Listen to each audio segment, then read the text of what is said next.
बिस्मिल्लाहिर्रहमानिर्रहीम। अच्छा भाई, 2 क्लासें हो चुकी हैं IFRS 9 की, बल्कि 3, सॉरी। और हमने कुछ ये शुरू किया था, हमने डेफिनेशन से, और हमने ये देखा था कि भाई इस IFRS 9 के अंदर आप कितने लोगों की अकाउंटिंग सीखते हैं? 2 लोगों की, इन्वेस्टर, इशूअर। Very good. अच्छा भाई, फिर हमने ये सीखा था कि इन्वेस्टर कितने तरीकों की सिक्योरिटी में इन्वेस्ट कर सकता है। आपने कहा 2, इक्विटी, यानी अगर मुझे किसी कंपनी के शेयर्स में इन्वेस्ट करना है तो मना नहीं है, मैं कहूंगा शेयर्स ऑफ अनदर कंपनी। अगर मुझे किसी कंपनी की डेट सिक्योरिटी परचेज करनी है तो मैं बोलूंगा राइट टू रिसीव कैश। वो अकॉर्डिंग टू द डेफिनेशन भी हमें चलना है, ताकि हमें वो भी याद हो MCQs की कवरेज के लिए कह रहा हूं। अब कॉरेस्पॉन्डिंगली तुम देखो इशूअर का साइड। अगर किसी बंदे को पैसे चाहिए तो वो एक सिक्योरिटी इशू कर सकता है जिसका नाम है इक्विटी सिक्योरिटी, तो उसके लिए वो इक्विटी हो गई, इशुएंस ऑफ शेयर कैपिटल हो गया। क्या लाजमी है कि वो इक्विटी इशू करके पैसे रेज करे? डेट भी तो वो कौन सी सिक्योरिटी इशू करेगा? Debt security. बट हमने जो एक चंक कवर किया वो इन्वेस्टर का किया। इन्वेस्टर ने भी कौन सी सिक्योरिटी परचेज की?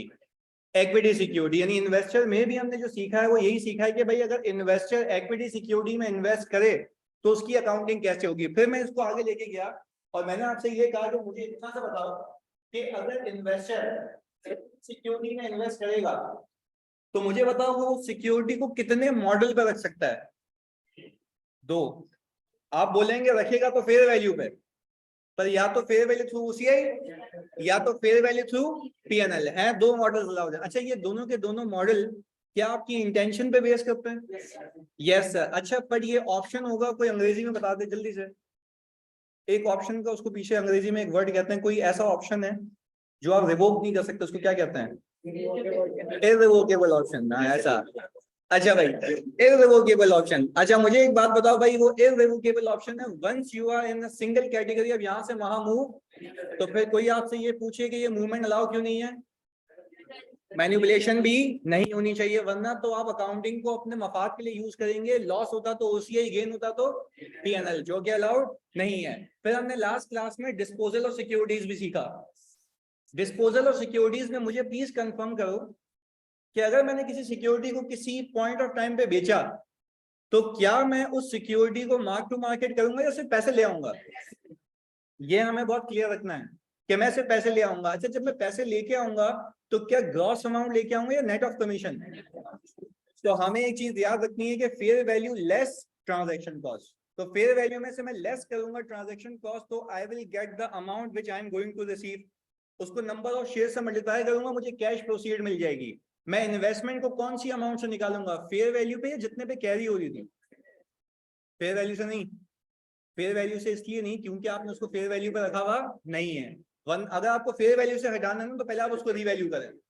अच्छा, अब यहां तक तो रिवाइज हो गया। आपको ये भी याद होगा कि जब मैं इसको बेचूंगा तो एक गेन आएगा, पर वो गेन फॉर द ईयर होगा as at for the year. For the year. मैं पूरी चोरंगी घुमा के यहाँ पे लाया इसलिए ताकि जलील कर सकूं।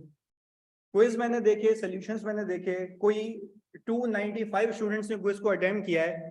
400 की रजिस्ट्रेशन में से, 500 की रजिस्ट्रेशन में से मैं आपको फिर बता दूं, उसमें से तमाम नशइयों ने जो एक ही गलती की है, for the year as at में उनको तमीज ही नहीं है।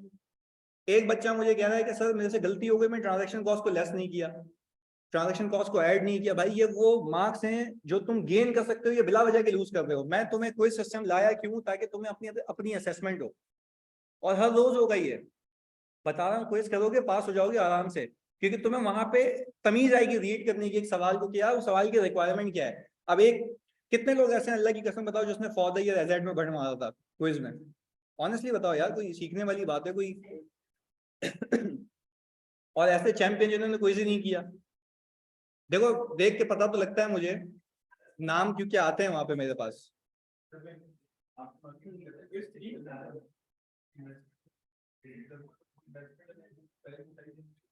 नहीं नहीं, लास्ट जितने पे कैरी हो रही थी। क्यों आ जाएगा बेटा, 2 बार क्यों रिकॉर्ड करोगे? कुछ पिछले साल भी तो रिकॉर्ड किया है। देखो भाई, इस बंदे का सवाल सुनो। इसने बोला कि मैं ना इनिशियल कॉस्ट से इन्वेस्टमेंट को निकाल दूं। बेटा इनिशियल कॉस्ट से निकालोगे ना तो आज तक का गेन आ जाएगा। तो बेटा फिर OCI में पिछले साल क्यों रिकॉर्ड किया था? फिर वो नहीं करते। हर साल की अकाउंटिंग होती है ना। पिछले साल की पिछले साल हो गई, इस साल की मैचिंग कॉन्सेप्ट को खराब नहीं करना, क्लियर है बस ना। तो ये शॉर्टकट जितने जितने मैं बताऊंगा जी।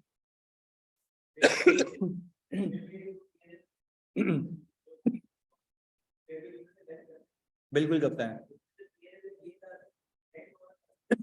नेट।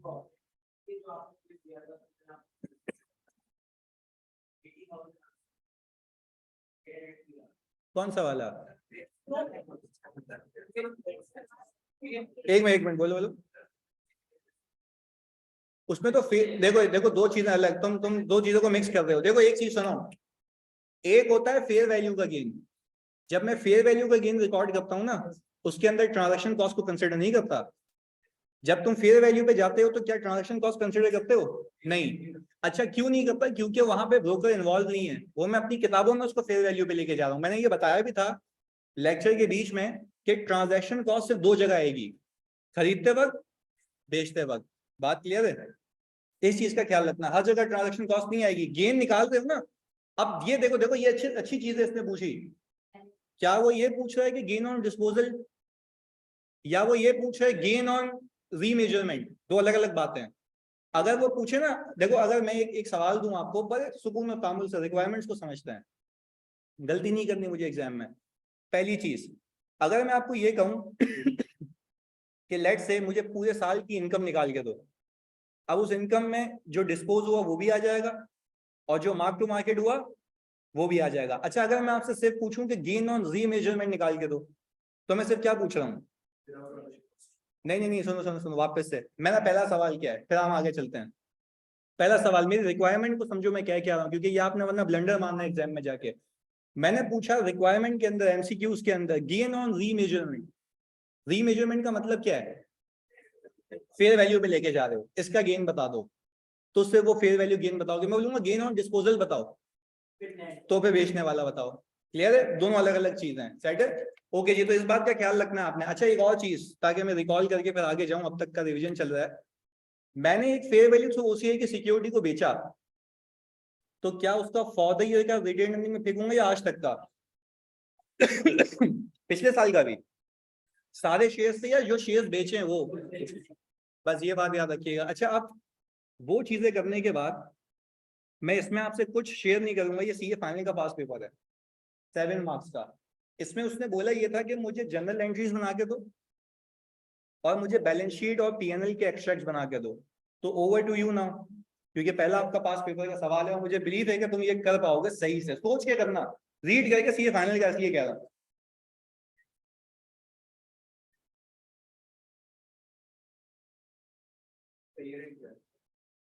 ठीक है, ट्रांजैक्शन कॉस्ट देखनी है आफाक। हाँ भाई, इन्वेस्टमेंट ये हो गई। चलो जी आओ, पहले एक इन्वेस्टमेंट देखते हैं। कर रहे हो? चलो ए, पहले ए इन्वेस्टमेंट देख लेते हैं। ए इन्वेस्टमेंट एक। अच्छा भाई देखो, इट्स ऑल अबाउट रिक्वायरमेंट। अगर आपने एंट्री सही बनाई, आपने रिपोर्टिंग नहीं की, तो आपको आधे नंबर मिलने हैं। तो आपने एंट्री भी करनी है, रिपोर्टिंग भी करनी है। मैं सबसे पहले ए इन्वेस्टमेंट को लेके चलता हूं। पहले तो ये देख लो वो कह ये रहा है कि भाई इन्वेस्टमेंट ए डेजिग्नेट की गई थी फेयर वैल्यू थ्रू। अच्छा भाई, अब मैंने कहा सबसे पहले हम मामला कर लेते हैं एंट्रीज का। सही है जी। हमने ये कहा कि भाई आप इन्वेस्टमेंट को सर करें डेबिट,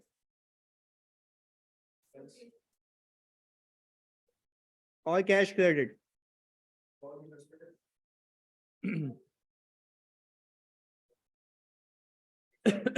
ये आ गया 102।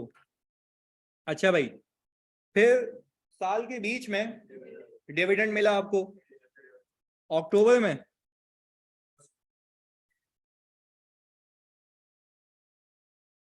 सर कैश हो गया डेबिट,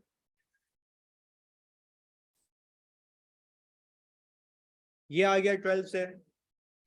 अच्छा भाई, अब हमने इसको किया है डिस्पोज, और वो किया है भाई हमने नवंबर में।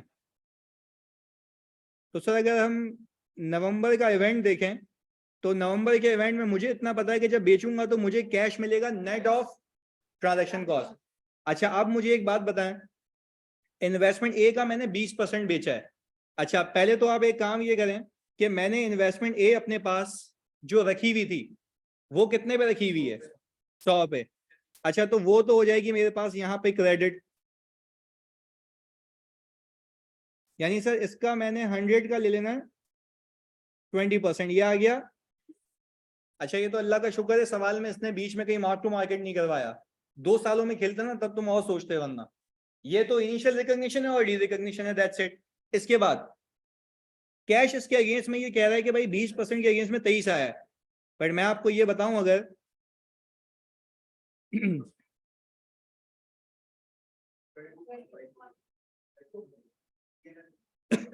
22.5 हो रही है, गेन आ गया पीएनएल में 2.5। तो कितने लोगों ने सही किया था ये? वेरी गुड यार, ये जाना चाहिए पीएनएल में। अच्छा, अब हम आ गए सर दिसंबर पे।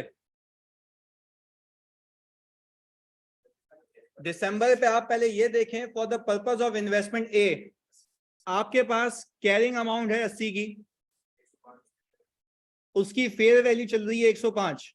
यार मुझे ये नहीं समझ आ रहा आप ट्रांजैक्शन कॉस्ट क्यों नहीं माइनस कर रहे? क्योंकि सर मार्क टू मार्केट कर रहे हैं, आप इसको बेच नहीं रहे। बेचते तो डेफिनेटली कंसिडर होती, तो वो एक कॉन्सेप्ट टेस्ट किया था उसने। अब मुझे एक बात बताओ सर अलग से किया 3, मतलब अलग से किया था 3 माइनस 0.56। चलो अगर ओवरऑल यहाँ पहुंचते हो तो कोई मसले वाली बात नहीं है, बट मैं फिर रिकमेंड करूंगा एग्जाम में नेटिंग पे ही जाओ। आगे फिर मुझे बताओ कि यहां से यहां तक गेन कितना आया। तो सर हमने इन्वेस्टमेंट की डेबिट और fair value gain in PNL credit 25 से, ये हो गई इन्वेस्टमेंट ए। अब मैं इन्वेस्टमेंट बी जब तक कंप्लीट नहीं कर लेता तब तक मैं बैलेंस शीट और पीएनएल नहीं बना सकता। सर अब हम लेके चलते हैं इन्वेस्टमेंट बी को।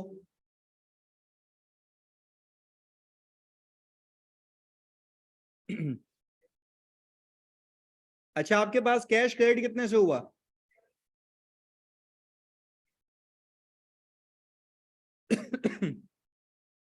और इन्वेस्टमेंट डेबिट, यानी आपने इसमें टेक्निकली बच्चों ट्रांजैक्शन कॉस्ट को क्या किया है, कैपिटलाइज किया है। अच्छा भाई, फिर हम आ गए डिविडेंड के केस में। कैश हो गया और डिविडेंड इनकम 9। सर ये भी पीएनएल, पीएनएल ना, क्योंकि वी आर इनडिफरेंट के डिविडेंड कहां जाएगा, क्योंकि ये मसला होता है सिर्फ फेयर वैल्यूएशन में, डिविडेंड पे कोई पंगा नहीं है। अच्छा भाई, फिर मेरे ख्याल से डिस्पोजल है। अच्छा, अब मुझे एक बात बताओ, इसका भी कैश आया होगा। अच्छा, पर हम देखें ये जाके कि कैश इसमें कितना आया। भाई कैश इसमें आया 50 का, पर वो 50 मुझे नहीं देगा। तो सर 50 का 98% 49। अच्छा, इन्वेस्टमेंट को आप निकालेंगे, आपने कैरी की हुई है 153 पे, बेची कितनी?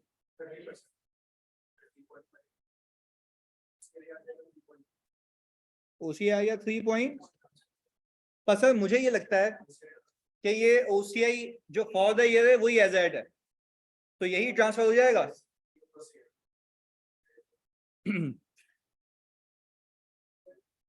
ये आ गया 3.1 का।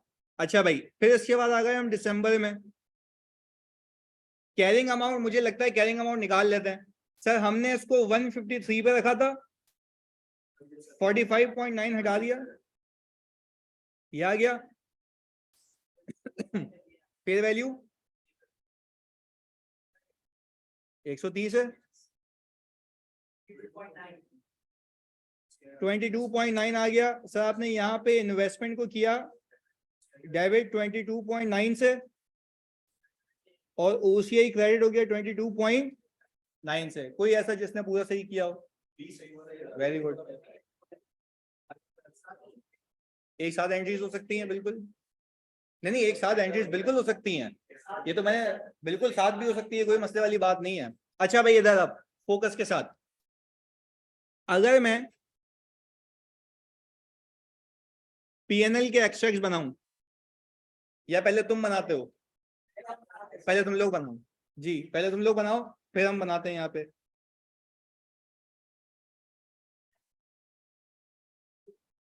ओके, ये गलती की थी बस, सही, अब ख्याल रखना।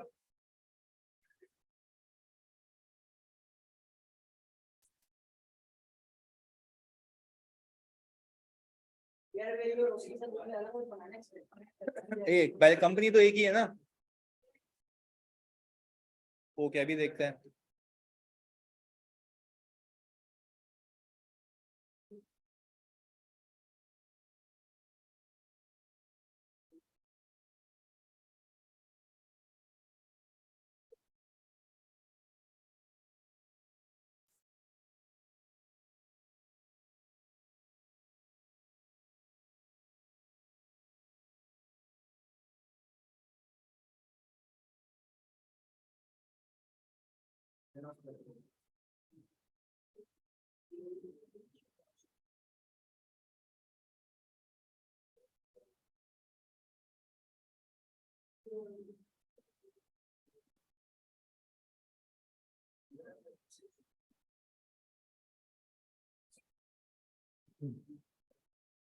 हाँ भाई, आधे नंबर बैलेंस शीट पीएनएल के हैं, जल्दी जी। रिपोर्टिंग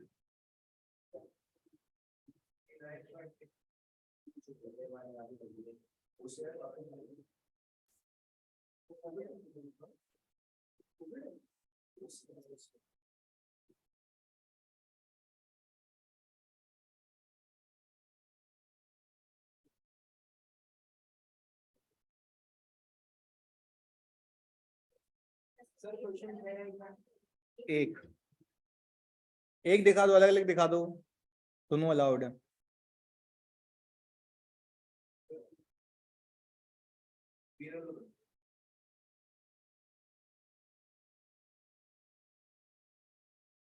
अभी किसी एक से फिल कराऊंगा मैं पीएनएल, तो देख के बनाना। कोई भी हो सकता है, तू भी हो सकता है उसमें।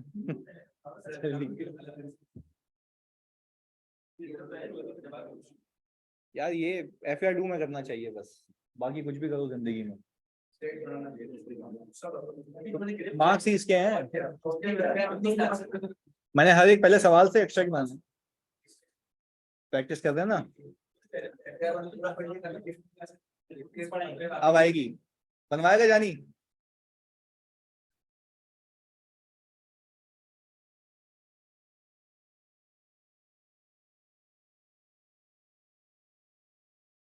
नहीं, अदर कॉम्प्रिहेंसिव इनकम अलग से बनता है सचिन, प्रॉफिट के बाद बनता है।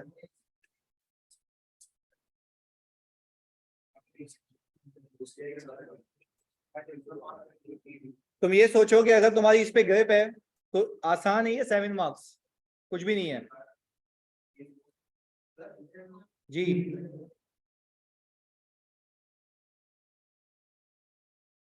ब्रोकरेज आपने दो जगह कंसिडर करनी है। एक ब्रोकरेज कंसिडर होगी जब तुम सिक्योरिटीज खरीदोगे, और एक ब्रोकरेज कंसिडर होगी जब तुम सिक्योरिटीज को बेचोगे। बस देखो, फेयर वैल्यू पे लेके जा रहे हो ना, किसी को बेच रहे हो क्या, या अपने पास हिसाब किताब कर रहे हो बस। हाँ बिल्कुल अलग। ये टॉपिक आफाक आपके सामने इंडिविजुअली 7-8 मार्क्स का आता है, और फ्री के नंबर होते हैं।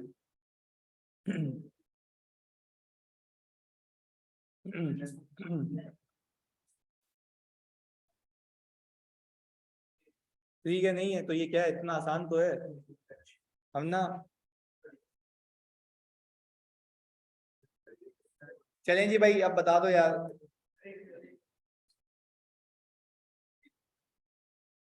बता, मुझे बता, पीएनएल में बिल्कुल सही बताना, देख भाई विश्वास के साथ तेरे को मैंने पिक किया है। डिविडेंड इनकम कितनी दिखाऊं यहाँ पे? नहीं नहीं नहीं नहीं, पीएनएल पहले, प्रॉफिट एंड लॉस बनाना है पहले। फॉर द ईयर कितना कमाया, कैश फ्लो में चिल्ला चिल्ला के थक गया था, for the year asset, for the year asset. ये बताओ पीएनएल में दोनों का। देखो एक चीज याद रखो, अच्छा एक एक चीज याद रखो। देखो अभी थोड़ा सा विजन ब्रॉडन करना है, अभी सीखना है, तभी मैं क्विज़ेस भी देखता हूँ और प्रैक्टिस होगी। मेरा कहने का मतलब क्या है यहाँ पे, देखो FAR2 जान का अजाब क्यों बनेगा जब रिपोर्टिंग नहीं आती।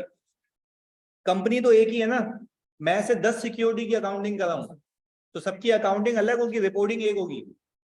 भाई ये सब बच्चे याद रखना बात, अकाउंटिंग सबकी अलग होगी, रिपोर्टिंग एक ही होगी। अगर मेरे पास 1000 सिक्योरिटीज क्यों ना है, उसकी अकाउंटिंग अलग अलग होनी है, रिपोर्टिंग एक होनी है। मुझे सिर्फ इतना बताओ, यहाँ पे डिविडेंड इनकम जानी कितनी आई है, बस तू बता दे। 21 दोनों की मिला के। अच्छा तो मुझे बताओ सिक्योरिटी ए की कितनी है? 12 है और 9।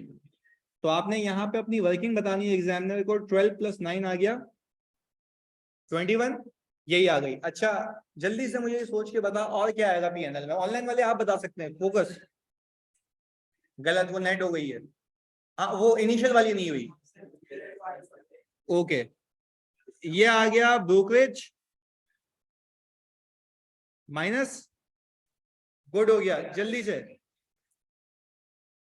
गेन ऑन डिस्पोजल है, वेरी गुड। इसको हम, अब सुनो सुनो, रिपोर्टिंग सीखो। इसको हम कहते हैं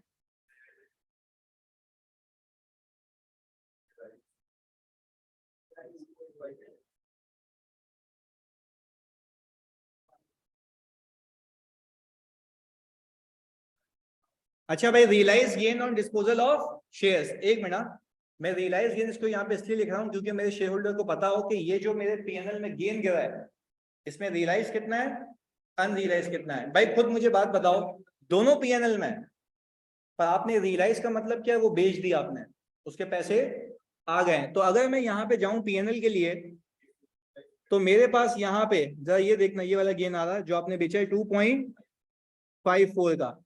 मैंने सिंपल एक काम किया, यहाँ पे जाके 2.54 पार्क किया। पर क्या सिर्फ ये गेन है?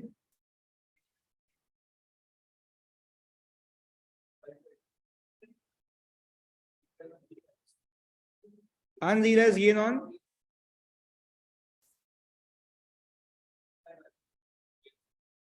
कितना है? 25। अच्छा अब जरा बात समझिएगा। अब मेरे शेयर होल्डर को ये क्लैरिटी से पता है डिविडेंड इनकम कितनी आई, ब्रोकरेज पे कितना लगाया, realised gain on disposal of shares कितना है, और अनरियलाइज कितना है। और अनरियलाइज मार्क टू मार्केट वाला है। सारी पीएनएल की चीजें आ गई, पक्की बात है। इन सबका सम बताओ, एक मिनट। 46.54 जी। अच्छा चलो एक मुझे बात बताओ, ओसीआई से कहाँ ट्रांसफर किया था? रिटेन अर्निंग में। जी अब आप पूछो, आप कुछ पूछ रहे थे, हो गया क्लियर? वापस बता देता हूँ भाई, मुझे एक बात बताओ, डिविडेंड इनकम क्लियर है, ब्रोकरेज क्लियर है? अच्छा, अब इस साल दो इवेंट्स हुए पीएनएल में। एक मैंने सिक्योरिटी बेची है, उस पर गेन आया है, और एक सिक्योरिटी नहीं बेची, उसको फेयर वैल्यू पे लेके जाने पे गेन आया है। तो जिसको मैंने बेच दिया उस पे जो गेन है, उस गेन को मैं क्या कहूंगा? Realised gain. और जो मैंने अब तक रियलाइज नहीं किया, तो क्या वो गेन नहीं है उसको अनरियलाइज का नाम दे दिया। क्लियर? अनरियलाइज गेन, ये ना, unrealised gain on fair valuation, unrealised gain on fair valuation of investments. सही है? नहीं नहीं नहीं, गेन ऑन डिस्पोजल ये है, गेन ऑन डिस्पोजल ऊपर है, दोनों बात एक ही है। सही है जी।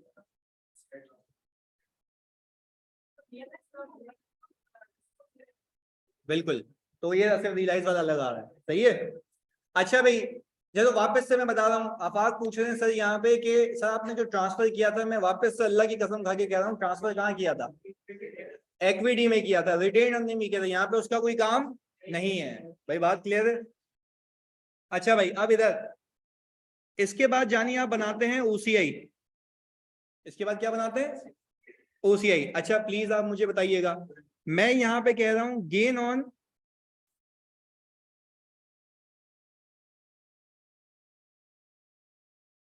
Remeasurement of investments. भाई मैंने कोई गेन कमाया रीमेजरमेंट पे, कितना था वो गेन? 22.9। इधर देखिएगा प्लीज, मैंने कहा 22.9। प्लीज इधर देखना फोकस के साथ। फिर मैंने ये कहा यहाँ पे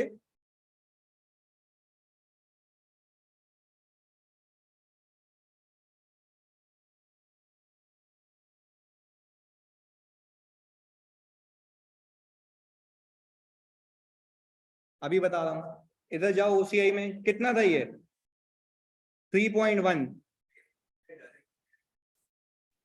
अच्छा अभी मैं आपको सिखा रहा हूँ, यानी मैंने अकाउंटिंग बतानी है ना, तुम लोगों ने थोड़ी ना बतानी है, सुबह तो सही सवाल करो इधर। भाई देखो मुझे एक बात बताओ, एक चीज ट्रांसफर कब होगी, पहले उस गुल्लक में डालेंगे तो, यानी यही बात समझ, वापस सुनो भाई। एक चलो मुझे एक बात बताओ, रीवैल्यूएशन सरप्लस का इंक्रीमेंटल ट्रांसफर कब होता है? नहीं, जब आप क्रिएट करते हो। नहीं ये बात समझ, मैं बोल रहा हूँ पहले क्रिएट करोगे, रिजर्व में जाएगा, और वहां से क्या होगा, ट्रांसफर होगा। देखो ट्रांसफर इक्विटी से इक्विटी में होता है, ये मैं कहाँ फेंक रहा हूँ उसको, ओसीआई में। मैं फिर रिपीट कर रहा हूँ, वापस समझना। क्या मैं कह सकता हूँ ये गेन ऑन रीमेजरमेंट उन सिक्योरिटीज के ऊपर है जो कि इस साल बिकी नहीं है, वो ये रही। मैं कह रहा हूँ अल्लाह की कसम ये बिक गई, इसका पहले गेन कहाँ गया? तो मैं अपने शेयर होल्डर को ये बताऊंगा ना कि गेन आया। अच्छा तुम एक खुद लॉजिक लगाओ, तुम शेयर होल्डर को प्लीज यार फोकस इधर उधर नहीं करना है, ये बड़ी अहम चीजें रिपोर्टिंग की, इसके मार्क्स हैं प्रॉपर। मैं तभी इतनी डिटेलिंग कर रहा हूँ तुम लोगों को, बहुत फोकस होकर सुकून और तामुल से समझो। मुझे एक बात बताओ, तुम शेयर होल्डर को सिर्फ दिखाओ रिजर्व में ट्रांसफर हो रहा है, तो वो शेयर होल्डर बोलेगा भाई आया कहाँ से ये गेन, तो वो देखेगा कहाँ पे जाके, ओसीआई में। पहले शेयर होल्डर को ये बताओ कि ये गेन आया था, ये कहाँ जमा हुआ, रिजर्व में, रिजर्व से कहाँ गया, रिटेन अर्निंग में। जस्ट लाइक रीवैल्यूएशन सरप्लस, मुझे एक बात बताओ, फॉर द ईयर का रीवैल्यूएशन सरप्लस आता है, वो जमा होता है कहाँ पे, रीवैल्यूएशन सरप्लस में, वहां से कहाँ जाता है? तुम मुझे कोई ऐसा सवाल बताओ FR1 का जिसमें तुमने डायरेक्ट किया, तुम हमेशा इक्विटी से ट्रांसफर करते थे। याद करो statement of changes in equity, उसमें क्या होता था, रिटेन अर्निंग के कॉलम में प्लस आता था, वहां से क्या होता था, माइनस। तो क्या वो ओसीआई से होता था या इक्विटी से? इक्विटी से ना, पहले ओसीआई में क्रिएट करोगे तो वहां जाएगा ना, पहले इसको इक्विटी में डालोगे और वहां से क्या होगा, ट्रांसफर होगा। तो ये बात अपने भेजे में फिक्स कर लेना, मैंने जानबूझ के सीए फाइनल का सवाल करवाया ताकि अकाउंटिंग और उसकी प्रेजेंटेशन दोनों क्या हो जाए, मैच हो जाए। पहले बता दोनों बातें क्लियर है? पक्का? यानी आज के बाद हमने कोई गेन ऑन डिस्पोजल कमाया भी है। चलो अब तुमसे मैं वैसे ही पूछता हूँ, इस सवाल को साइड में लगाओ पहले, सारे काम बंद, खाली खाली मेरी बात सुनो इधर फोकस के साथ। पहली चीज, मैंने कल सवाल करवाया था एक जिसमें पिछले साल कुछ गेन आया था। अब मैं तुम्हें इसको न्यूमेरिकली में बताता हूं, मैंने 20 की सिक्योरिटी खरीदी, 25 की हो गई, 5 का गेन कहाँ गया होगा, ओसीआई में। साथ साथ बोलना, 5 का gain OCI for the year में, और फॉर द ईयर से रिजर्व में, एजेड में। यहां तक बात क्लियर है? मैं अगले साल आ गया, मेरी सिक्योरिटी 25 पे आ गई है, 20 से मैंने लास्ट ईयर रिकॉर्ड कर लिया, वो क्लोज हो गया। क्या मैं कह सकता हूँ इस साल के शुरू में मेरे पास 5 का बैलेंस है रिजर्व में? इस साल मैंने सिक्योरिटी बेची, तुम लोग बताओगे फोकस के साथ, मैंने इस साल सिक्योरिटी 29 की बेची, 4 का गेन आया, तो 9 का क्यों नहीं आया? अब पता लगा ना, 5 का ऑलरेडी बुक हो चुका है। अच्छा बात सुनो, 4 का गेन आ गया, अच्छा 4 का गेन पहले ओसीआई में आएगा और फिर कहाँ जाएगा, पूरा पूरा रिजर्व, पूरा रिजर्व। अच्छा मेरी बात समझो, 5 ऑलरेडी रिजर्व में था, सुनो सुनो, 5 ऑलरेडी रिजर्व में, 4 हमने डाला, कितना हो गया, तो 9 होगा तो ट्रांसफर करोगे ना। तो वही तो बता रहा हूँ, समझाने का मकसद क्या था कि पहले 4 डालोगे वहां पे, वो 9 होगा फिर ट्रांसफर होगा। भाई ऑनलाइन वालों और तुम सब, ये बात क्लियर हो गई, यानी पीछे पक्का क्लियर है? और प्लीज ऑनलाइन वालों क्लियर जल्दी बता दो ये, गुड हो गया। यानी सर अब हमें एक एक चीज की लॉजिक क्लियर है कि first we have to create it then we will transfer it. बात क्लियर है? यहां से ट्रांसफर क्यों नहीं हो रहा, यहाँ पे पहले हम पार्क करेंगे, रिजर्व में जाएगा और वहां से रिटर्न में ट्रांसफर होगा। बात क्लियर है? Very good. अच्छा भाई प्लीज अब इधर मुझे एक बात बताओ, दोनों का टोटल कितना आता है? 26। यानी सर आप ये कहना चाह रहे हैं कि इस साल ओसीआई के फॉर द ईयर में 26 का गेन आया, 26 का गेन आया। पर मुझे एक बात बताओ, 26 का अगर गेन आया, जल्दी बताओ तुम लोग, 26 का अगर गेन आया तो क्या रिजर्व में 26 रह जाएगा या इसमें से कुछ ट्रांसफर होगा? 22 पॉइंट यानी 3.1। Very good. यानी पहले आप क्रिएट करेंगे फिर ट्रांसफर करेंगे, पर ट्रांसफर यहां से नहीं दिखेगा, इक्विटी से दिखेगा। क्लियर है लॉजिक? ऑनलाइन वाले प्लीज बता दे, फैजान जल्दी से बता दे तू, यानी फैजान क्लियर है जल्दी, तुम्हारा वेट कर रहा हूं मैं। क्लियर हो गया, वेरी गुड। चलिए जी, ये पीएनएल समझ आता है? अब आ जाए सर इसके बैलेंस शीट पे।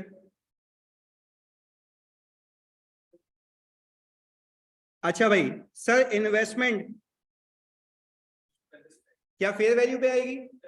अच्छा तो मैं एक काम ये करूं कि सर इन दोनों को ऐड कर दूं, 235, ये आ गई सर 235। चलें जी सर, अब मुझे एक बात बताएं, आप लोग बताएंगे मुझे इक्विटी, कैश वगैरह नहीं, हम इन्वेस्टमेंट रिलेटेड बात कर रहे हैं बस। अच्छा प्लीज फोकस से इधर मुझे बताएं। अच्छा पहले हम एक काम करते हैं, रिटेन अर्निंग और यहाँ पे रिजर्व। बहुत फोकस होके देखिएगा, मैं अज्यूम कर रहा हूं मेरा ओपनिंग रिजर्व 0 है, मेरा ओपनिंग रिजर्व। अच्छा मैंने कहा मेरा ओपनिंग बैलेंस आ गया 0, इसमें मैं क्या ऐड कर दूं? फॉर द ईयर 20, क्लोजिंग लिख दूं 26, ट्रांसफर करूं? क्रिएट इसलिए किया था कि यहाँ फेंकूंगा और ट्रांसफर करूंगा। अच्छा भाई 3.1, ये आ गया 22 और देखो अल्टीमेटली यही बच गया। मैंने अपने शेयर होल्डर को यही बता दिया था कि ये रियलाइज है, ये अनरियलाइज है, तो मेरा जो रियलाइज है वो रिटेन अर्निंग में यहाँ से ट्रांसफर होता हुआ देखिएगा, उसको खुद ही समझ आएगा, कमाया और फिर ट्रांसफर हो गया। अच्छा भाई अब रिटेन अर्निंग, अच्छा 46.54 तो है, 49.64, भाई क्लियरिटी आई इसमें? गुड है, इसको कॉपी कर लो यार प्लीज अच्छे से, या ओसीआई कॉपी कर लिया, ये पीडीएफ तो दे देंगे जानी, पर ये भी तो लाजमी है।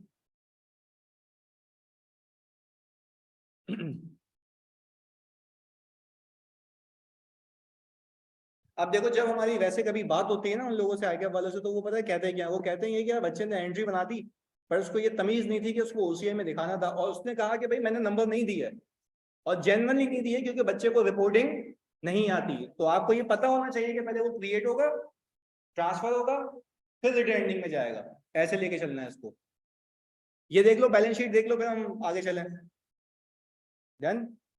अच्छा अब आज के बाद याद रखना, जो भी सवालात मिलेंगे तुम्हें उसके अंदर आपने एक्सट्रैक्ट लाजमी बनाने होंगे, क्विज स्पेशली बोल रहा हूं मैं। सर ये मर्ज करके बनता है, आपने बैलेंस शीट को, बिल्कुल देखो बैलेंस शीट तो जानी एक ही बनेगी ना, कंपनी तो एक ही है। अगर 1000 इन्वेस्टमेंट है तो क्या 1000 बैलेंस शीट बनाऊंगा? ये एक ही। हाँ मैक्सिमम ये कर सकते थे, investment at fair value through PNL, investment at fair value through OCI, बस इसको अलग कर सकते थे, इसके अलावा आप नहीं कर सकते। बिल्कुल वो अलाउड है, वो अलाउड है।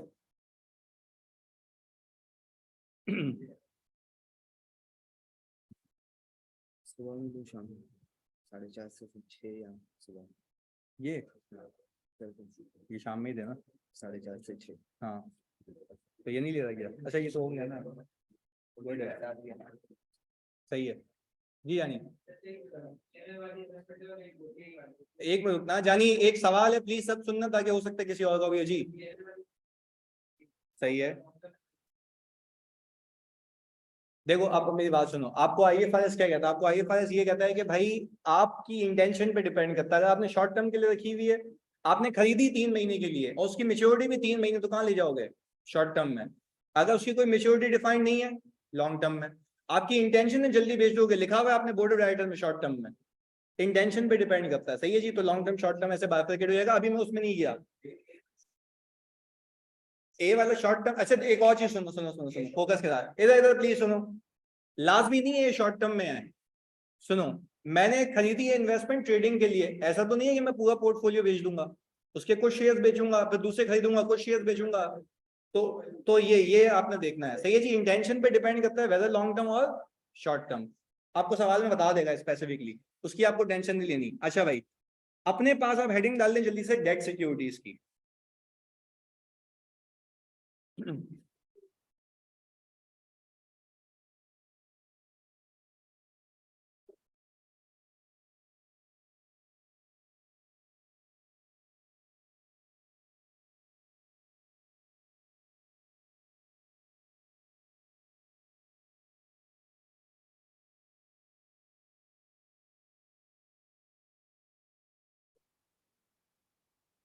हाँ भाई डन, हेडिंग डाल दी डेट सिक्योरिटीज की। अच्छा भाई अब एक चीज याद रखना, इक्विटी सिक्योरिटीज हमने सिर्फ इन्वेस्टर की खत्म की है, और कितने मॉडल खत्म किए हैं? 2। दैट डजंट मीन कि आगे क्विजेस में वो नहीं आएगा, जो भी क्विज आएगा उसके अंदर डेट भी होगा, इक्विटी होगी, मैंने भूलने नहीं देना। तो ये आगे जो मैं सवाल करवाऊंगा, जो प्रैक्टिस क्वेश्चन होंगे, उसमें भी दोनों चीजें आ रही होंगी, पर क्योंकि हमें आगे जाना है तो इसलिए। अच्छा, मैं तुम्हें बता दूं, इक्विटी सिक्योरिटीज बनिस्बत डेट सिक्योरिटीज के हल्की सी आसान होती हैं। सही है, उसकी मैंने प्रेजेंटेशन भी बता दी। ये दिमाग का अजाब है, क्योंकि मेजॉरिटी ऑफ द कंपनीज आजकल शेयर में इन्वेस्ट नहीं कर रही, क्योंकि मार्केट क्रैश हुई हुई है। वो जहां इन्वेस्ट कर रही है वो है कौन सी सिक्योरिटीज। या अगर मैं गवर्नमेंट को पैसे दे दूं और उससे एक बॉन्ड परचेज कर लूं, जिसको हम कहते हैं पाकिस्तान इन्वेस्टमेंट बॉन्ड्स, तो मेरा पैसा सिक्योर है, यानी डूबने के चांसेस उसके नहीं है, क्योंकि गवर्नमेंट बैक सिक्योरिटी है। सही है जी। तो हम आज डेट सिक्योरिटीज की अकाउंटिंग सीखने लगे, बट इसके पीछे ये नॉर्मल अकाउंटिंग नहीं है, इसमें बहुत सारी चीजें होती हैं। तो जिस तरीके से मैंने आपको समझाना है, आपने वो पिक करना है, बस इधर फोकस होकर देखना। वो कहता ये है कि डेट सिक्योरिटीज जब आप परचेज करेंगे ना, तो डेट सिक्योरिटीज के कुछ नाम थे। आपने कहा था कि सर वो डेट सिक्योरिटी या तो डीएफसी हो सकती है, टर्म फाइनेंस सर्टिफिकेट, डिवेंचर या बॉन्ड्स। ये 3 नाम रखते हैं फिलहाल अभी इसके। अच्छा, अब यही बंदा इन्वेस्टर है और ये इन्वेस्ट करने लगा है कौन सी सिक्योरिटी में, डेट सिक्योरिटी में। अच्छा, जब मैं डेट सिक्योरिटी में स्टेप इन करता हूँ, तो डेट सिक्योरिटी में बोलता है आपके पास इसको रखने के 3 मॉडल हैं। अच्छा, पीपी को रखने के कितने मॉडल हैं, कॉस्ट मॉडल और fair value model. Very good. अच्छा, इक्विटी सिक्योरिटीज को रखने के कितने मॉडल हैं, fair value, fair value, fair value to PNL, OCI, वो वहां की कहानी। अच्छा, मुझे आई डोंट थिंक सो कि ये बताने की नीड है, इसके मतलब समझ आते हैं। इसका मतलब पता है मुझे, और इसका मतलब पता है मुझे। मुझे ये नहीं पता ये क्या भला है, अमोर्टाइज कॉस्ट। इसको अगला, अभी जैसे फॉर एग्जांपल 12:15 हुए ना, वो 5:15 हुए हैं, अगले 30-35 मिनट से मैंने बोलना है और तुमने सुनना है और समझना है चीजें, और जो मैं बोलूंगा वो लिखना है, बस। सही है जी। फोकस होकर सुनना है, क्योंकि ये वरना ये बाउंसर जाएगी। फोकस होकर देखो इधर। अमोर्टाइज कॉस्ट का मतलब ये होता है जो यहाँ पे लिखा हुआ है, एडिशनल कॉस्ट अमोर्टाइज होगी over the period of investment. ये एक अजीब सी बात है, सुनिएगा। एडिशनल कॉस्ट अमोर्टाइज होगी over the period of investment. ये इसका मतलब मैंने लिखा है अपनी जबान में, जो मुझे समझ आता है, और मैं फिर आपको समझाता हूँ। ये सिर्फ इसका मतलब है, अभी मैंने प्रूफ कुछ भी नहीं किया। अच्छा, मैंने डेट सिक्योरिटी खरीदी, आपको लिख के देगा सवाल के अंदर, company has purchase 5000 bonds of XYZ company. तो ये कौन सी सिक्योरिटी परचेज की, दैट जैसे डेट सिक्योरिटी का नाम आएगा आपके दिमाग में आने चाहिए 3 मॉडल। अमोर्टाइज कॉस्ट, मैंने इन तीनों में से किसी की अकाउंटिंग अभी नहीं सिखाई। मैंने इवन सिर्फ उन दोनों का मतलब पता है मुझे, इसका तो मतलब भी नहीं पता। तो हम अकाउंटिंग सीखेंगे, बट जैसे मैं कहूंगा वैसे करेंगे तो सीखेंगे, वरना समझ ही नहीं आएगा। ये फोकस होकर सुनना। मैंने ये कहा कि अमोर्टाइज, अच्छा क्या मैंने ये सिखाया कि अमोर्टाइज कॉस्ट पे कब आएंगे, नहीं बताया। हम सिर्फ ये सीख रहे हैं अभी अमोर्टाइज कॉस्ट का मतलब क्या है। ये लिखा था एडिशनल कॉस्ट अमोर्टाइज होगी over the period of investment. अब पहले एडिशनल कॉस्ट का मतलब समझाता हूं, तो आगे लेके चलता हूं। इधर सुनिएगा बहुत फोकस के साथ। मैंने ये कहा मैंने बॉन्ड परचेज किए 10,000, ये नंबर है बॉन्ड के, 10,000 बॉन्ड परचेज किए। अच्छा, एक बॉन्ड है मेरा 100 का, ये प्राइस है। मुझे बताओ मेरी जेब से कितने पैसे जाने चाहिए, 1 मिलियन। ये वो पैसे हैं जो आज मेरी जेब से जाएंगे, गवर्नमेंट मुझे इस पे देगी, लेट से। अच्छा, इसमें एक एक बात बड़ी अहम है, मैं ऊपर जार्गन से लिंक करूंगा, फोकस होके। मैंने गवर्नमेंट से कितने बॉन्ड खरीदे, एक बॉन्ड कितने का है, तो क्या मैंने उसको फ्री में पैसे दिए हैं, मुझे क्या मिलेगा इस पे, आप बोलेंगे रिटर्न मिलेगा, कितना %। इसको हम कहते हैं रिटर्न प्रोवाइडेड बाय इशूअर। इसको हम क्या कहते हैं, रिटर्न प्रोवाइडेड बाय। इसको मैं ये क्यों कह रहा हूँ रिटर्न प्रोवाइडेड बाय इशूअर, जिसने बॉन्ड इशू किए तो उसने फ्री में, नाम ने फ्री में पैसे दिए हैं, तो हम कह रहे हैं ये 10% है रिटर्न प्रोवाइडेड बाय इशूअर। इसको हम IFRS 9 की जबान में और मार्केट की जबान में कहते हैं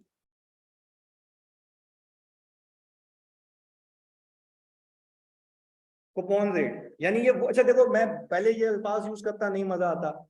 जब भी आप कहीं लिखा हुआ देखो कूपन रेट, उसका मतलब क्या है, रिटर्न प्रोवाइडेड बाय इशूअर, यानी आप जब मार्केट में ट्रेडिंग करने जाओगे ना, कभी जब पैसे आएंगे, सुनना, तो आप जाओगे मार्केट में, बोलोगे मुझे ये पीआईबी खरीदना है, वो बोलेगा भाई एक पीआईबी 100 रुपए का है। आपने बोला भाई मुझे 10,000 पीआईबी चाहिए, तो वो आपसे कितने मांगेगा? 1 मिलियन।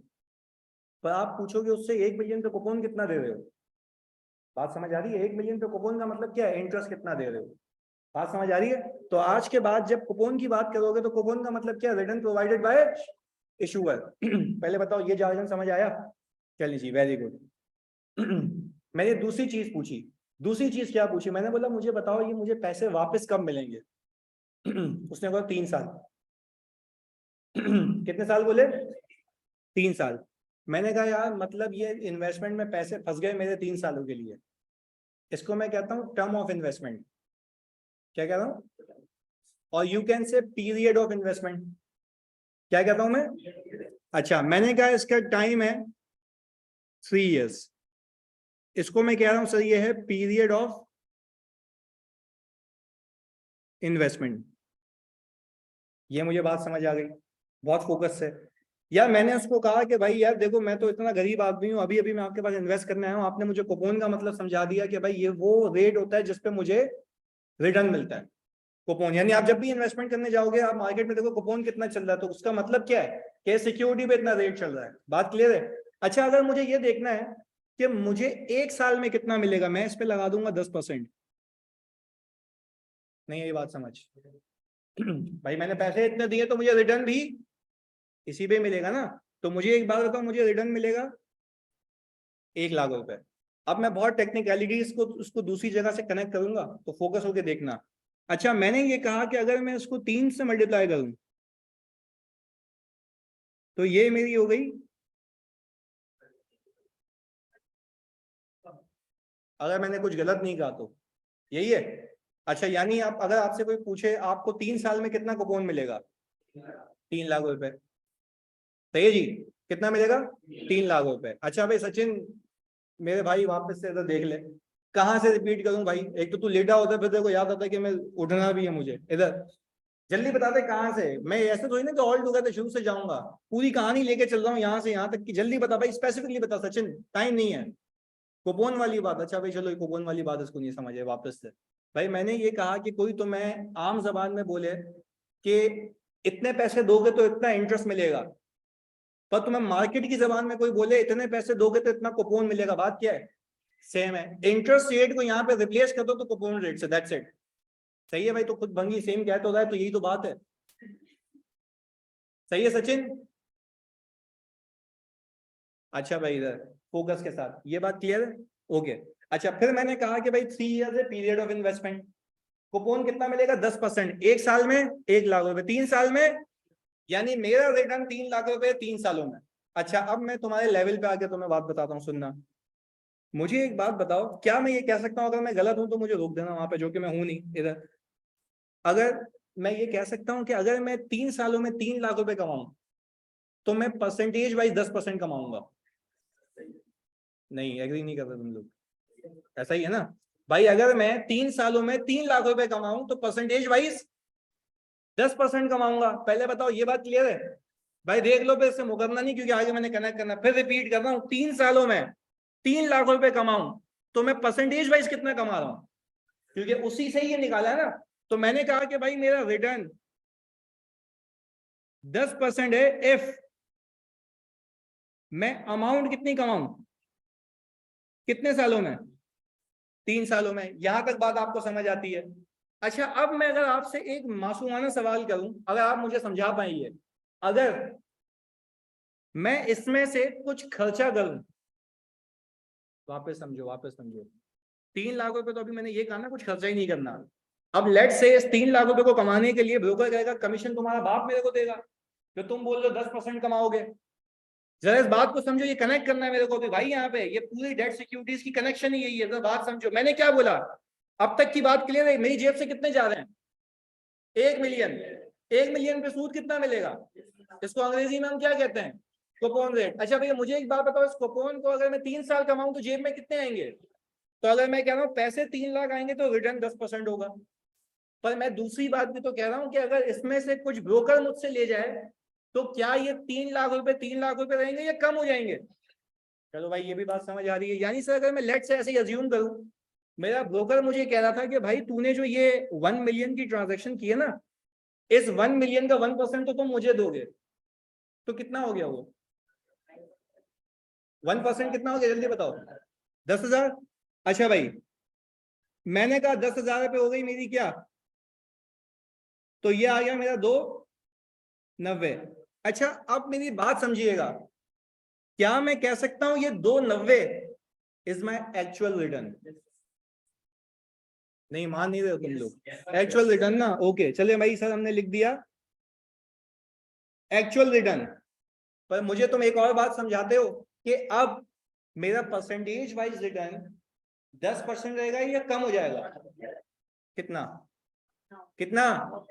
9% ही तो नहीं होगा, 9% ही नहीं होगा, 9.67 भी नहीं होगा, कुछ और होगा। जरा बात समझे, यही तो सिखाना आया हूँ आज। गेम यहाँ पे ही है, सुन लो।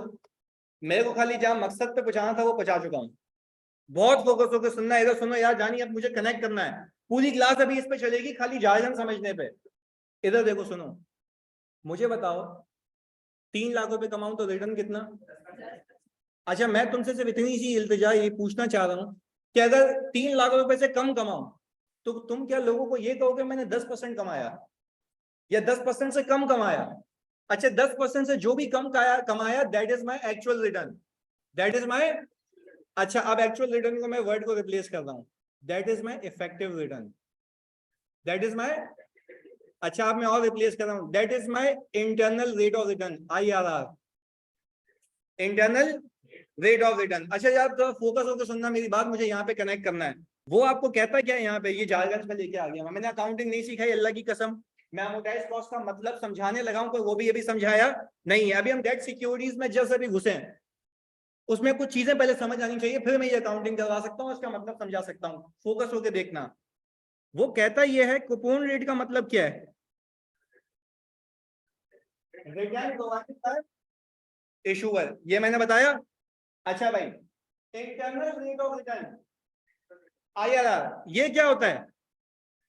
Actual return of investor. भाई आज के बाद अगर कोई तुमसे पूछे क्या ऐसा पॉसिबल है, क्या ऐसा मुमकिन है कि जो रिटर्न तुम्हें सामने वाला ऑफर करे और तुम्हारा अपना असल रिटर्न उससे कम हो, आप बोलेंगे एडिशनल कॉस्ट की वजह से, आप बोलेंगे एडिशनल कॉस्ट की वजह से। भाई ये IRR क्या भला है मैंने अभी नहीं बताया, पर लॉजिकली इंसानी दिमाग में एक बात तो फिक्स होती है ना कि रिटर्न जो सामने वाला प्रोवाइड कर रहा है और जो असल मेरा रिटर्न है, उन दोनों में क्या है फर्क है।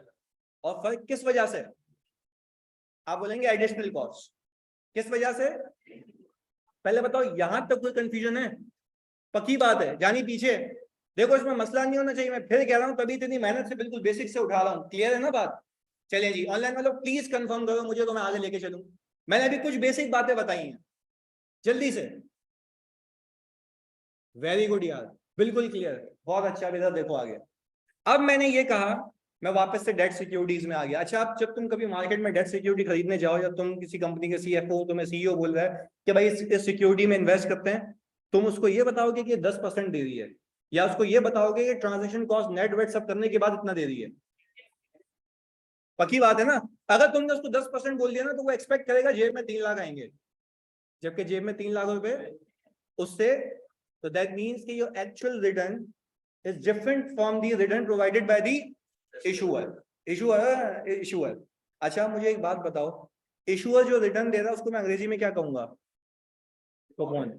और जो मेरा अपना रिटर्न है उसको अब मैं ये भी तो प्रूव कर रहा हूं कि इंटरनल रेट ऑफ रिटर्न में इसलिए कहता हूं क्योंकि वो मेरा अपना रिटर्न, मेरे हिसाब से मैं जितना खर्चा करूंगा वो रिटर्न कम होता रहेगा। यहां तक कोई मसला? चलें जी अब उसको बिस्मिल्लाह करके आगे लेके चलते हैं। अब आगे बात सुनना, वो कहता क्या अमोर्टाइज्ड कॉस्ट की बात समझो कि अकाउंटिंग सिखाने लगूंगा अभी, पर उसके लिए आपको अगले 15 मिनट होल्ड ऑन तरीके से सुननी होगी, मेरी बात को समझनी होगी, कैलकुलेटर हाथ में होना चाहिए आपके इधर। अमोर्टाइज्ड कॉस्ट का मतलब क्या? एडिशनल कॉस्ट अमोर्टाइज होगी। अच्छा वो कहना ये चाहता है इस वाले सीन से कि मैं जो भी चीज एडिशनली पे करूंगा ना, पहले उसको कैपिटलाइज करूंगा। ये बात तुम्हारे लेवल पे आके समझाऊंगा और फिर इसकी अकाउंटिंग करके दिखाऊंगा। सुनो वो क्या क्या रहा है, तुमने अभी कितने पे किए? 1 मिलियन। कितने पे किए? आपको ये अकाउंटिंग मॉडल ये कहता है आप पहले इस मॉडल के अंदर इस 1 मिलियन के अंदर 10,000 को कैपिटलाइज करो, इस 10,000 को कैपिटलाइज करो और फिर इस 10,000 को अमोर्टाइज करो over the period of your investment. इसका नाम क्या रखा तभी? यानी आपने जो भी कॉस्ट लगाई है ना उसको आपने अमोर्टाइज करना है कैसे? ओवर द, तो मेरी वाली एग्जांपल में over the period of investment क्या था? 3 साल। क्या मैंने सिखाया अमोर्टाइज कैसे होगा? नहीं, मैंने सिर्फ आपको 3 चीजें बताई हैं। कूपन का मतलब क्या होता है, IRR का मतलब क्या होता है, और अमोर्टाइज कॉस्ट हल्का सा बताया कि अमोर्टाइज कॉस्ट का मतलब है आपकी जो भी एडिशनल जेब से कॉस्ट लगी है वो पहले कैपिटलाइज होगी और फिर क्या होगी? ओवर द यहां तक बात क्लियर है? अच्छा भाई, sort of capital expenditure sir, बिल्कुल ऐसा कह सकते हो अभी तक। अच्छा, एक और चीज बता रहा हूँ, तुम्हारे दिमाग में आना चाहिए कि सर ये कैपिटलाइज क्यों कर रहे हैं, क्योंकि इस इन्वेस्टमेंट का फायदा कितने साल है। तो ये सबसे बड़ी बेवकूफी है कि मैं पहले साल में एक्सपेंस आउट कर दूं। नहीं आ रही बात समझ? भाई मुझे एक बात बताओ, ये इन्वेस्टमेंट मुझे कितने साल कमा के देगी, तो इसको अमोर्टाइज होना चाहिए। तो मैंने कौन से मॉडल पे जाना है? अमोर्टाइज कॉस्ट पे। अभी कब आएंगे यहाँ पे जो भी है, ये बिल्कुल सही कहा बच्चे ने, मैचिंग कॉन्सेप्ट बिल्कुल परफेक्ट। आगे लेके चलें इसको। अच्छा भाई, अब इस सवाल को लेके चलते हैं, पर सवाल को करने से पहले लॉजिक को समझने से पहले मुझे एक बात बताएं, यहां पे मैंने लिखा है coupon is applied on face value. Coupon is applied on, अच्छा देखो ये वो जार्गन अभी बता रहा हूँ, अभी अकाउंटिंग को बता रहा हूँ ना, आसानी से ग्रिप में आ जाएगी। फोकस होकर सुनो, बात क्या है सुनिएगा। इसकी एग्जांपल दे रहा हूँ, तुम लोगों ने फोकस करना है इधर। मैंने ये कहा, मैंने ताजदार को दी 1 मिलियन 100 रुपए के हिसाब से, 10,000 बॉन्ड लिए कितने के हिसाब से? 100 रुपए के हिसाब से। अच्छा, बीच में ब्रोकर ने मुझसे 10% का कमीशन लिया। मुझे एक बात बताओ, क्या ब्रोकर ताजदार है या एक मिडिल थर्ड पार्टी है? अच्छा, अब मुझे एक बात बताओ, मैं बैंक को पैसे दे रहा हूँ, मुझे बोल रहा हूँ मुझे पाकिस्तान इन्वेस्टमेंट बॉन्ड खरीद के दो। ये जो 10,000 रुपए हैं, क्या वो पाकिस्तान गवर्नमेंट के पास जा रहे हैं या ब्रोकर के पास? तो मुझे गवर्नमेंट एलिजिबल नहीं है इसके ऊपर रिटर्न देने के लिए। वो बोलेगी तेरे को जो अपनी अकाउंटिंग करनी है कर, मैं तुझे रिटर्न दूंगी किस पे? फेस वैल्यू पे। ये क्या लिखा हुआ? Face value. वापस सुनो, वापस सुनो, मैंने कहा मैंने एक बॉन्ड खरीदा कितने का? मर गए हो क्या? कितने का? 100 रुपए का। क्या मैंने 100 रुपए का खरीदा या उस पर कमीशन दी? अच्छा, जो मैंने जानी सुनना, जो मैंने कमीशन को दिया है, क्या मैंने पाकिस्तानी गवर्नमेंट को दिया है या ब्रोकर को? तो भाई मुझे जो पाकिस्तानी गवर्नमेंट है, क्या मुझे वो कमीशन पे रिटर्न देगी या नहीं देगी? वो बोलेगी भाई तुमने जो मुझे पैसे दिए मैं उस पर रिटर्न दूंगा। बात क्लियर है? यहाँ पे तभी क्लैरिटी से देखा कूपन किस पे अप्लाई होगा। और मैं कूपन ही क्यों कह रहा हूँ, क्योंकि कूपन वो रेट है जो कौन प्रोवाइड करेगा? इशूअर। यहाँ पे क्लैरिटी है पीछे? पक्का? ऑनलाइन वालों प्लीज कंफर्म करो यार, क्योंकि एक एक चीज क्लियर होगी तो मैं आगे जाऊंगा जल्दी। पर अभी अभी सुकून से पहले ये बात क्लियर है, आगे मैंने बताना है, सारी चुनौतियां क्लियर होंगी। गुड। अब मुझसे ये कोई नहीं सवाल करेगा, मुझसे ये कोई नहीं सवाल करेगा कि आपने फेस वैल्यू पे कूपन क्यों लगाया। बात क्लियर है? आओ इधर देखते हैं। आप सारी चीजें साइड में रखें, खाली कैलकुलेटर अपने पास रखें और मेरे साथ रहें। यहाँ पे कैलकुलेटर पास रखो, रिक्वेस्ट है मेरी, मैं पूरा तुम्हें केस क्लियर कर दूंगा एक ही क्लास में। इधर देखो बस, मैंने परचेज किए कितने डिवेंचर? 5,000 डिवेंचर। एक कितने का है? देखो उसका क्या लिखी हुई है, यानी गवर्नमेंट मुझे 100 रुपए मांग रही है, कोई मसले वाली बात नहीं है। ये मुझे नहीं समझ आ रही है क्या है। कूपन, वेरी गुड, बिल्कुल सही। कितने साल? अच्छा, रिडीमेबल एट पार, यानी जब मैं इसको रिडीम करूंगा मुझे वापस मिलेंगे वही 100 मिलेंगे। तो सर आगे कुछ और भी होगा? डेफिनेटली यस, अभी तो कहानी शुरू हुई है भाई। रिडीमेबल एट पार, बहुत फोकस होकर सुनना, ये गेम अलग है, इसमें मजा भी आएगा, अच्छी अकाउंटिंग है, प्रैक्टिकली होती है। Transaction cost paid by the company कितनी है? अच्छा, मैंने ये कहा कि मेरा जो इफेक्टिव रिटर्न कितना है? 10.9140। यार एक तो मैंने कुछ बातें क्लियर कर दी हैं, वो तुम्हें यहां भी समझ आ जाएंगी। सामने वाला मुझे कह रहा है कि मैं तुम्हें, सुनना फोकस के साथ, सामने वाला मुझे कह रहा है मैं तुम्हें 15% दूंगा, मैं कह रहा हूं मेरा रिटर्न 10% है। ये कैसी अकाउंटिंग है भाई? सर जो आपकी एडिशनल कॉस्ट है ना, आप उसके उसने आपके रिटर्न का वगैरह किया हुआ है। बात आ रही है समझ?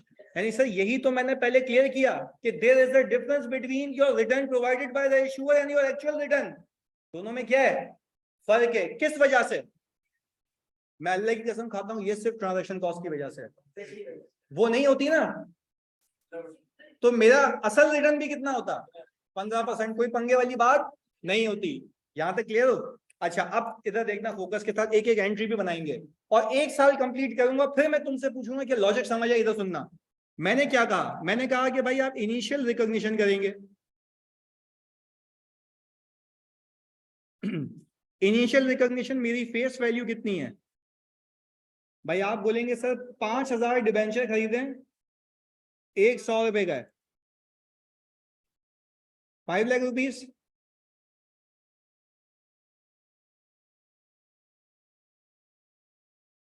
ये कितना आ गया जानी? यही है। अच्छा, आपने आपने बच्चों इधर सुनना, डे 1 पे, और डे 1 यहां पे है भाई जनवरी 2018। इन्वेस्टमेंट को किया होगा डेबिट, कैश को किया होगा क्रेडिट। डिबेंचर भी लिख सकते हो, बिल्कुल लिख सकते हो, पर investment is the more feasible word. Investment in debt securities लिख देना, इन्वेस्टमेंट इन डिबेंचर लिख देना, पर लिखना इन्वेस्टमेंट लाजमी। क्लियर है? ओके। इन्वेस्टमेंट हो गई डेबिट से। यार ये नहीं बात समझ आ रही, शेयर्स खरीदता हूं तब भी इन्वेस्टमेंट, ये खरीदता हूं तब भी इन्वेस्टमेंट। नोट्स से देखेंगे, बिल्कुल सही कह रहा है। इक्विटी सिक्योरिटीज देखनी है नोट्स में, डेट सिक्योरिटीज देखनी है नोट्स में, बिल्कुल सही कह रहा है। इधर इसको मैं क्या नाम देता हूं? Initial recognition. अच्छा, आप मैं एक यहाँ पे बात कहने वाला हूँ, आपने समझनी है। इधर सुनो मेरी बात। देखो अभी मैं फिर कह रहा हूँ, पूरा आधा घंटा है मेरे पास, उसमें से 15 मिनट में मैंने ये करवाना है, तो चूचा नहीं करनी है, सुकून से समझना है, ताकि मैं मार्केट के डायनामिक, देखो मैं इजीली बता सकता हूँ क्योंकि मेरा रोज का काम है ना, तभी कह रहा हूँ सुकून से तुम्हारे लेवल पे आके बताऊं तो उससे सुनो। और कैलकुलेटर पास हो, कुछ करना नहीं है तुमने, सिर्फ मुझे बताना और सही बताना है। इधर भाई मुझे एक बात बताओ, क्या मैं ये सही कह रहा हूँ कि आज मैंने 550 लगाए? ये है मेरी इनिशियल रिकॉग्निशन। अच्छा, जब ये मेच्योरिटी आएगी आफ्टर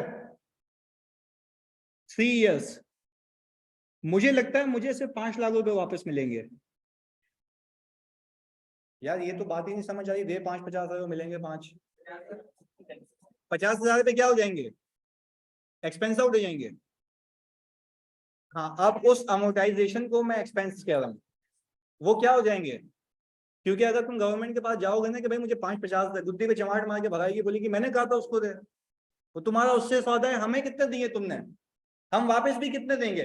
देखो ऊपर लिखा हुआ भी है जानी, ऊपर लिखा हुआ भी है रिडीमेबल एट पार।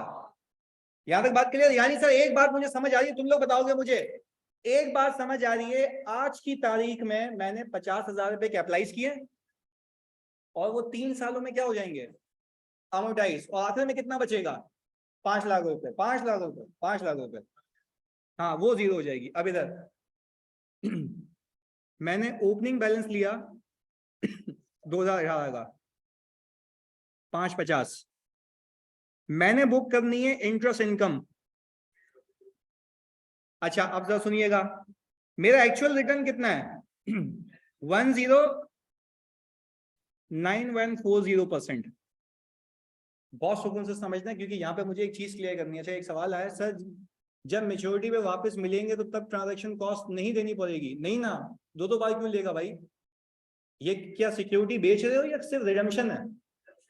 रिडेम्पशन है ना। अब बैंक ये थोड़ी ना कहेगा कि तेरे को देख मैं पैसे वापस भी लेके दे रहा हूँ, मुझे पैसे दे इस पे। नहीं भाई, उसने तो आपको इन्वेस्टमेंट अरेंज करा के दी थी। इधर चलो, इधर फोकस होकर सुनो। इधर 550 है। मैंने देखो ये क्या यूज किया है sir, internal rate of return. मैं कह रहा हूं कि जो मैंने ये पैसे भी इन्वेस्टमेंट में फंसाए हुए ना, ये मुझे इतना कमा के देंगे तो मैं इनकम भी इससे बुक करूंगा। इसकी लॉजिक बता रहा हूँ, पहले इस पे लगाओ, लॉजिक बता रहा हूँ, 2 मिनट समय करना है ये आखिर तक पहुंचने में। मुझे इस पे लगाओ, रेट कितना है? 627। यही है ना? ओके जी। अच्छा, आप प्लीज सुनना। मुझे सामने वाला बंदा जो गवर्नमेंट है या जो भी है, वो मुझे कैश देगा। सही है जी। वो मुझे देगा, यहां पे मैं लिख रहा हूं 5 लाख का 10%, 15%, कितना? 70,000, 75,000। ओके, इधर देख लो भाई जल्दी से, यहां पे होल्ड ऑन करना है। मुझे सिर्फ इतना बताओ, इसमें ये प्लस माइनस करो कितना आया? 535027। यार मैं यहाँ पे एक एंट्री बना रहा हूँ सिर्फ तुम्हें समझाने के लिए, तो देखना। मैंने कहा कि भाई मेरे पास कैश आ गया 31 दिसंबर 2018 पे, कितने का? 75,000 का। मैंने इंटरेस्ट इनकम बुक की 60027। अच्छा भाई, अब जरा बात समझिएगा, मैं यहाँ पे एक चीज सिखाने लगा हूँ। सारे काम बंद कर लिया, फोकस होकर सुनो, इधर सुनो, सुनो इधर, फोकस फोकस फोकस।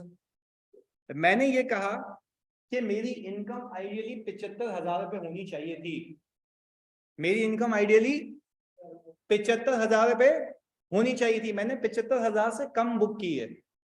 मैं आपको बताऊं, ये जो 75,000 और 60027 का जो डिफरेंस है, वो 1 साल की ट्रांजैक्शन कॉस्ट की अमोर्टाइजेशन है, जो कि किस रेट के जरिए हो रही है? IRR के जरिए। आप मुझे बताएंगे दोनों का डिफरेंस कितना है? 14,973। अच्छा, कोई तुम में से मुझे क्लियर करे कि आपकी टोटल ट्रांजैक्शन कॉस्ट कितनी थी? 50,000। मैं आपको एक बात बताऊं, उसमें से इतनी अमोर्टाइज हो गई, अमोर्टाइज फॉर द ईयर। अब देखो यहाँ पे रिकॉर्ड करने का तरीका अलग है बच्चों, इधर देखो, इधर प्लीज, वापस से मैं रिपीट कर रहा हूं। मैंने यहाँ पे एक चीज लिखी हुई है, यहाँ पे एक चीज लिखी हुई है, IRR किस पे अप्लाई होता है? IRR किस पे अप्लाई होता है? कैरिंग अमाउंट पे। भाई आपका IRR देखो, आप पहली बात तो मैं क्लियर करूं कि IRR निकालना आपके कोर्स का पार्ट नहीं है। मैं फिर भी मिडिल ऑफ द कोर्स में बताऊंगा कि IRR मैं कंप्यूटर पे निकाल के दिखाऊंगा कैसे निकलता है, पहली चीज। दूसरी चीज, ये IRR आपको ये बता रहा है कि आपकी असल इनकम कितनी है आपके लगाए गए पैसे पे। तो मैंने पैसे कितने लगाए जल्दी बताओ? 550। मेरी इनकम कितनी है? 10.9140। तो आप खुद भी मुझे बताओ ना, मैं इनकम रिकॉर्ड भी किस रेट से करूं, कूपन से या IRR से? अच्छा, क्या ये बात मानते हो IRR के अंदर एक एक्सपेंस एम्बेड हुआ है? IRR के अंदर एक एक्सपेंस, अब एक और चीज सुनो, एक और चीज सुनो, IRR के अंदर एक्सपेंस एम्बेड हुआ है along with the time value of money, along with the.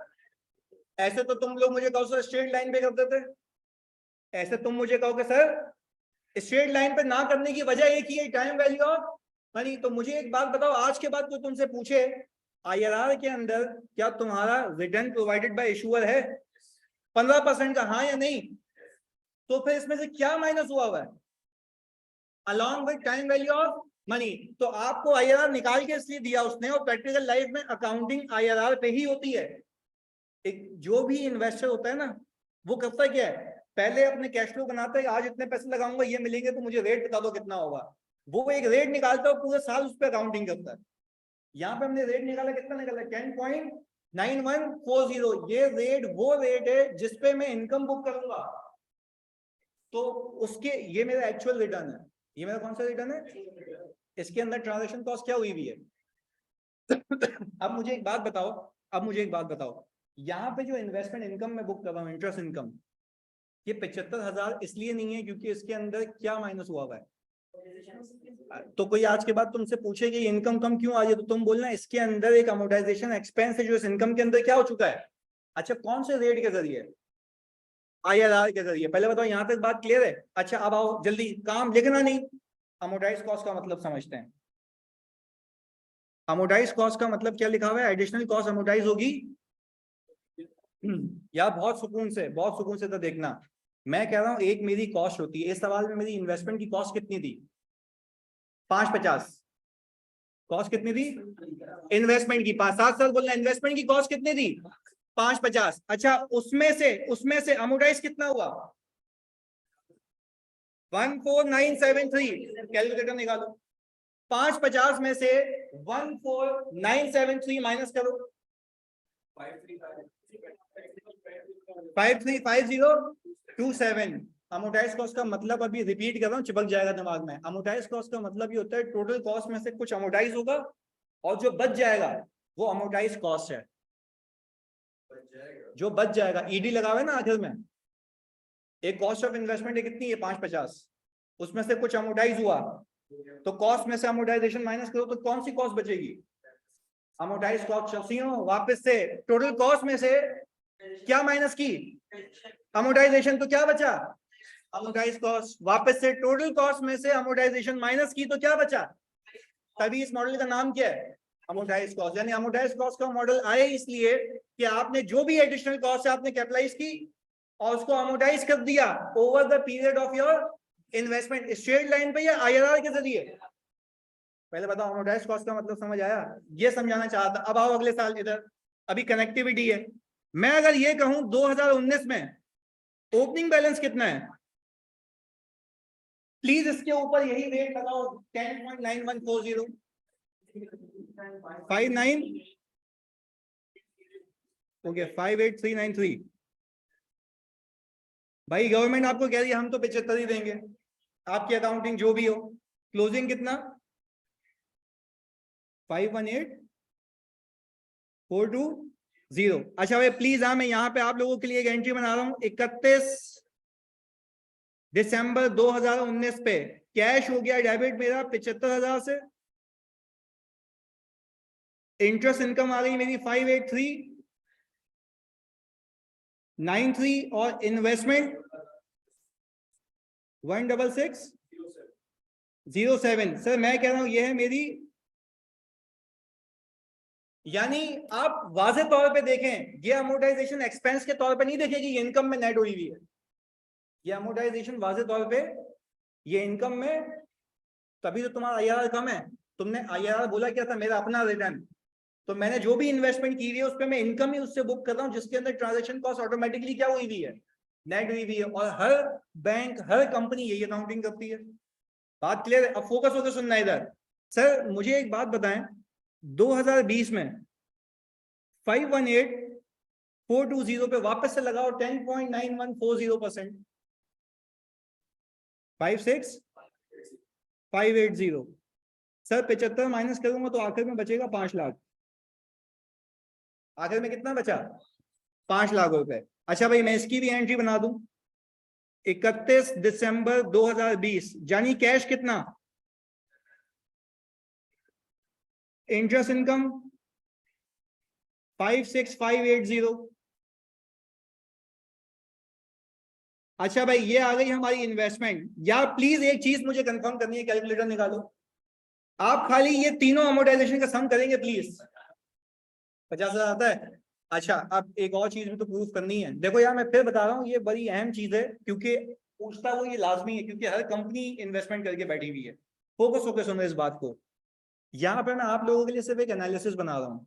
क्या मैं कह सकता हूँ मैंने गवर्नमेंट को 5 लाख रुपए दिए थे, इस पे 15% मुझे मिलेंगे 3 साल, 225। सर मैं ये कह रहा हूँ ये मेरी नॉर्मल इनकम है, ये मेरी नॉर्मल इनकम है। क्या मैंने कोई ट्रांजैक्शन कॉस्ट पे की? कितने की? कितना बचा? 170। अगर मैंने अकाउंटिंग सही की है ना, सुनना मेरी बात इधर, सब इधर जानी, सब इधर। अगर मैंने अकाउंटिंग सही की है ना, तो मैंने पूरे 3 सालों में 175 रिकॉर्ड करना है, इससे 1 रुपया ऊपर रिकॉर्ड नहीं करना, अगर मैंने अकाउंटिंग सही की है। और मैं ये आपको गारंटी से कह रहा हूं कि मेरा जो आईआरआर है वो निकाला ही ऐसे गया था कि आपकी 3 सालों में सिर्फ इनकम 175 रिकॉर्ड हो। कैसे? इधर आ जाओ, इन सबको सम करो, 175,000। सही है? तो यानी सर समझने की बात ये है, भाई के गेम्स अलग हैं इसमें, सुनो समझने की बात क्या है। तो सुनो, समझने की बात यह है कि पूरा केस है क्या अमोर्टाइज कॉस्ट का। पहले तो मुझे आप ये बात बताएं, पहले मुझे आप ये बात बताएं, सारे बच्चे जानिए इधर सुनना यार प्लीज फोकस। सारे बच्चे एक बात बताओ, अमोर्टाइज कॉस्ट का मतलब क्लियर है? अच्छा जल्दी से बताओ ताजदार, अमोर्टाइज कॉस्ट का मतलब क्या है? नहीं नहीं नहीं, कोई कॉस्ट जो आपने आज कैपिटलाइज की है उसको अमोर्टाइज होने के बाद जो बच गया वो क्या है?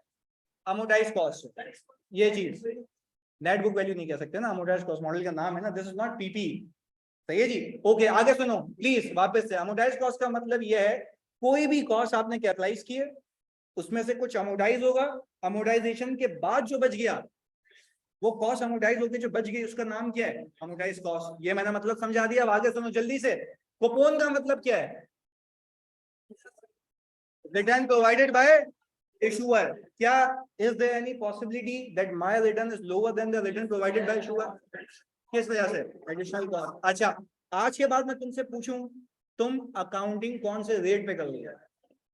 आईआरआर पे। अच्छा तो आईआरआर पे क्यों कर रहे हो? एक्चुअल रिटर्न है। वो कौन सा रिटर्न है?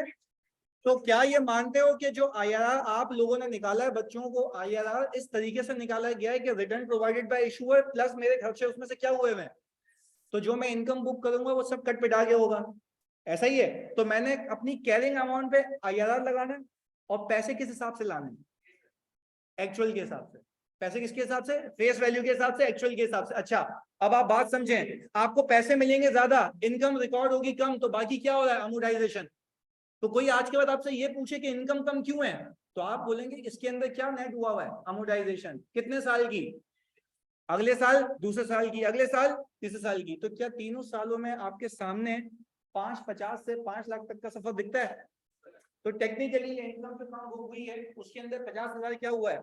अमोर्टाइज हुआ है। तो कोई आपसे पूछे स्ट्रेट लाइन पे कर सकते हो, आप बोलोगे नहीं, क्योंकि उसके अंदर क्या शामिल है? Time value of money. पहले बताओ अमोर्टाइज कॉस्ट समझ आया? चलो जी शुक्र है। नहीं अमोर्टाइज कॉस्ट करा है। हाँ अच्छा एक मिनट में सबके जवाब दे दो यहाँ पे। ऑनलाइन वालों पहले बताओ कोई कंफ्यूजन जल्दी से, फिर ये पीडीएफ भी भेजते हैं। वो भाई अभी है, अभी टाइम है, क्या हो गया? एक मिनट, एक मिनट मतलब ऑनलाइन वालों जल्दी से सब बता दो जी। ओके अब एक एक करके। हाँ भाई पूछ ले। भाई देखो इधर यार, टाइम वैल्यू ऑफ मनी इसलिए क्योंकि मैं स्ट्रेट लाइन पे करता तो मैं कहता हर साल मेरे पैसे की वैल्यू सेम है, पर हर साल मेरे पैसे की वैल्यू सेम, तो वो आईआरआर के अंदर खुद ही आ जाती है। सही है? ओ भाई मैंने छुट्टी नहीं दी हो। हेलो किधर? सवाल सुनने दो, सवाल। एक मिनट रुक जा। अबे तेरे को कौन सा यार समोसे बनाने घर जाके, एक मिनट सवाल कर ले इधर जल्दी। क्या मैंने अभी यही बताया इसको कि टाइम वैल्यू ऑफ मनी का ऐसे पता लग रहा है कि अगर टाइम वैल्यू ऑफ मनी नहीं होती ना तो हर साल स्ट्रेट लाइन हो रहा होता। यहाँ पे हर साल तुम्हारे पैसे की वैल्यू क्या है? चेंज है। तो देखो तुम्हारी अमोर्टाइजेशन भी क्या आ रही है? चेंज आ रही है। जब मैं आईआरआर निकालता हूं ना तो वो 3 सालों की करेंसी वैल्यू को भी उसके अंदर एम्बेड कर देता है। Time value money interest rate है ना तुम्हारा, सही है? उसको मद्देनजर रखते हुए ये निकलता है यार। सेट है? अच्छा भाई यानी भाई प्लीज प्लीज कंक्लूजन से पहले मुझे एक बात बता दो, इनिशियल रिकॉग्निशन किस पे होगी? Face value plus transaction cost. Face value plus, अच्छा जल्दी जल्दी जल्दी इधर, फेस वैल्यू में ट्रांजैक्शन कॉस्ट प्लस की आपने, जल्दी से। फेस वैल्यू में ट्रांजैक्शन कॉस्ट को आपने प्लस किया तो आपकी मिल गई कॉस्ट ऑफ इन्वेस्टमेंट। क्या ये मानते हो इस कॉस्ट ऑफ इन्वेस्टमेंट में कुछ पैसा ऐसा है जो मुझे वापस, तो वो अमोर्टाइज होगा किसके जरिए? अच्छा आईआरआर लगाओगे कैरिंग अमाउंट पे, कैश लेके आओगे कूपन के हिसाब से। कूपन किस पे लगेगा? कैरिंग अमाउंट, फेस वैल्यू पे। बस क्विज के लिए रेडी रहना, बाकी सब ऑन है। सही है जी, मिलते हैं अगली क्लास में। अल्लाह हाफिज। पीडीएफ भेज रहा है अभी है, चलें जी। टैक्स के इम्पैक्ट शामिल